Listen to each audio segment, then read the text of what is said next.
This is gonna blow your mind. O ano é 1941. A Segunda Guerra Mundial assola a Europa.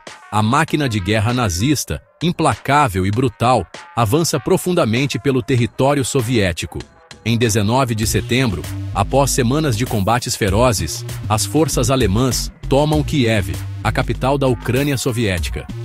Essa vitória representa um triunfo estratégico para os nazistas. Kiev, um importante centro industrial e ferroviário, é um prêmio cobiçado. Mas a tomada de Kiev marca o início de um capítulo sombrio, não apenas para a cidade, mas para a humanidade. Os cidadãos de Kiev, tomados pelo medo e pela incerteza, se escondem. Os invasores alemães trazem consigo uma ideologia aterradora, que condena populações inteiras ao extermínio. Entre os mais vulneráveis estão os judeus de Kiev. Durante séculos, as comunidades judaicas prosperaram na Ucrânia.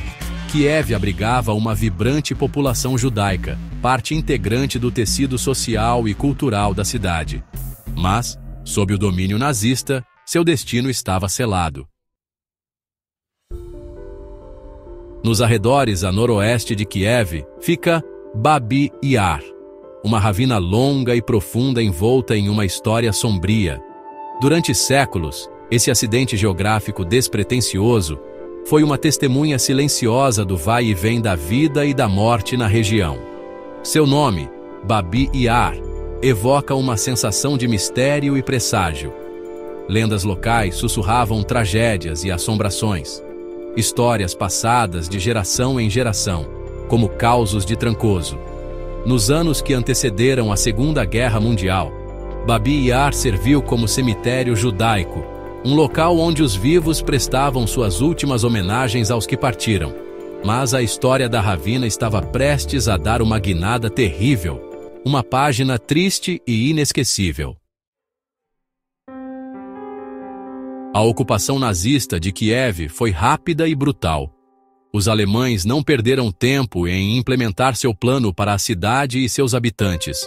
Seu objetivo era esmagar toda a resistência e transformar a Ucrânia numa colônia do Terceiro Reich.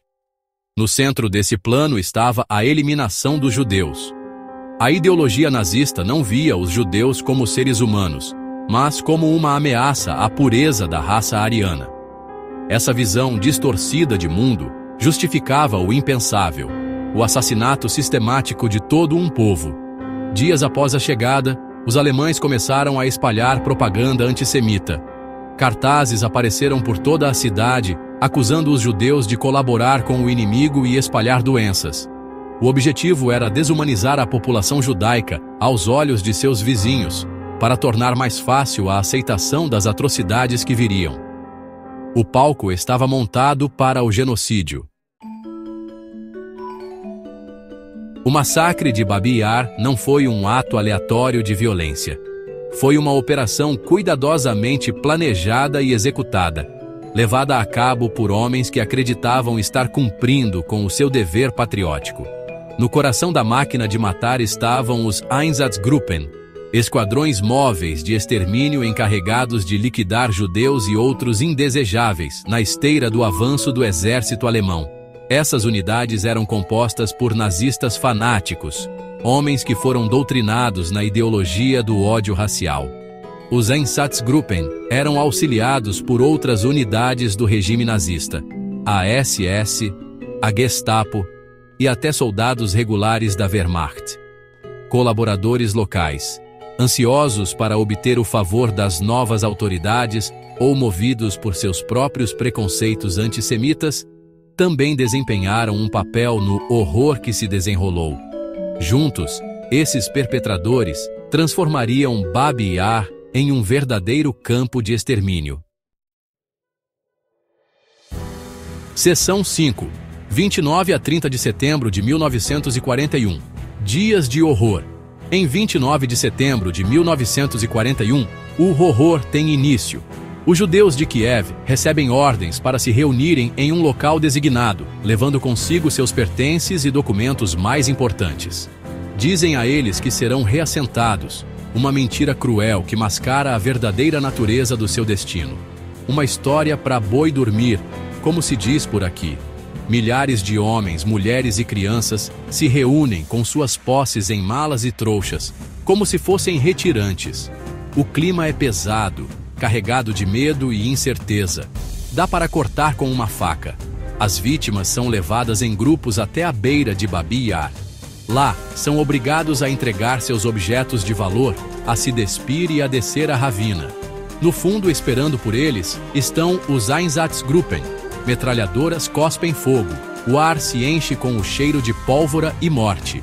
A matança continua por 2 dias. Um massacre implacável que ceifa a vida de mais de 33 mil pessoas inocentes. Sexta sessão. Sob a sombra do massacre. 1941 a 1943. O massacre de 29 e 30 de setembro de 1941 foi apenas o começo dos horrores que se desenrolariam em Babi Yar. Nos meses e anos que se seguiram, a ravina se tornou um palco de atrocidades contínuas. Mais milhares seriam assassinados ali. Ciganos, nacionalistas ucranianos, prisioneiros de guerra soviéticos e qualquer um considerado inimigo do regime nazista. A matança não tinha limites. Conforme a guerra se arrastava e a maré começava a virar contra os nazistas, os perpetradores do massacre de Babi Yar ficaram cada vez mais desesperados para ocultar seus crimes. Eles ordenaram que prisioneiros exumassem os corpos das valas comuns e os queimassem, tentando apagar as evidências de sua barbárie. O ar ao redor de Babi Yar ficou denso com o cheiro de carne queimada, um testemunho sombrio da escala da atrocidade. Seção 7. Desenterrando a verdade. Babi Yar, após o Holocausto. Em 1943, as forças soviéticas libertam Kiev da ocupação nazista. Todo o horror de Babi Yar é revelado ao mundo. A ravina, antes um lugar de beleza e tranquilidade, agora é uma vala comum, uma lembrança arrepiante da barbárie humana. O governo soviético, buscando expor os crimes nazistas, documenta as atrocidades cometidas em Babi Yar. Mas a história completa, incluindo a participação de colaboradores locais, é ocultada. O local do massacre torna-se um local de peregrinação para sobreviventes e familiares das vítimas. Mas, sob o regime soviético, a memória de Babi Yar é manipulada e usada para fins políticos. A identidade judaica da maioria das vítimas é minimizada, e o massacre é apresentado como um crime contra todos os cidadãos soviéticos, e não especificamente contra os judeus. Seção 8. Relembrando Babi Yar, memoriais e controvérsias. Após a queda da União Soviética, a Ucrânia conquista a sua independência e, com ela, a chance de encarar as verdades dolorosas do seu passado, tipo a história de um parente distante que ninguém gosta de falar. Em 1991, um monumento em forma de menorá é erguido em Babi Yar, finalmente reconhecendo as vítimas judaicas do massacre, sabe? Como se tivessem dado nome aos bois. Nos anos seguintes, outros memoriais foram construídos, dedicados aos vários grupos que foram assassinados no local, uma homenagem e tanto. Mas a memória de Babi Yar permanece um assunto delicado, tipo discutir política em um churrasco de família. Debates sobre o design e o significado dos memoriais refletem a história complexa do local e o legado duradouro do Holocausto.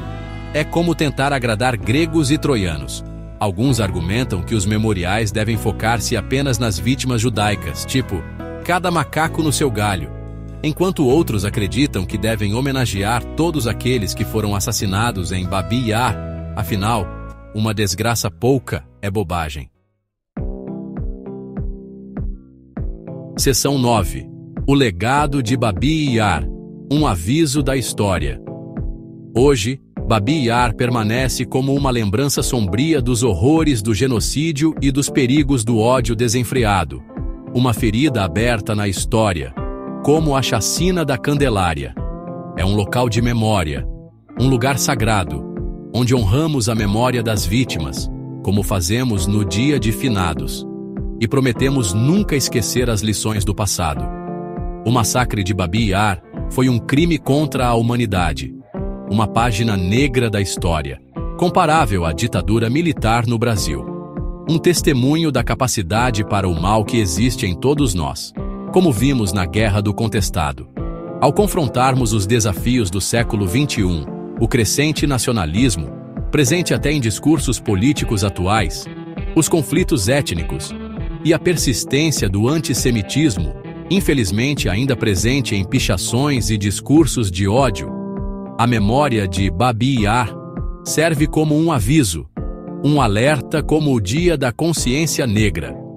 Lembra-nos que a indiferença ao sofrimento dos outros, a síndrome de vira-lata que às vezes nos acomete, e a desumanização de grupos inteiros de pessoas, como vemos na crise dos refugiados venezuelanos no Brasil, podem ter consequências devastadoras.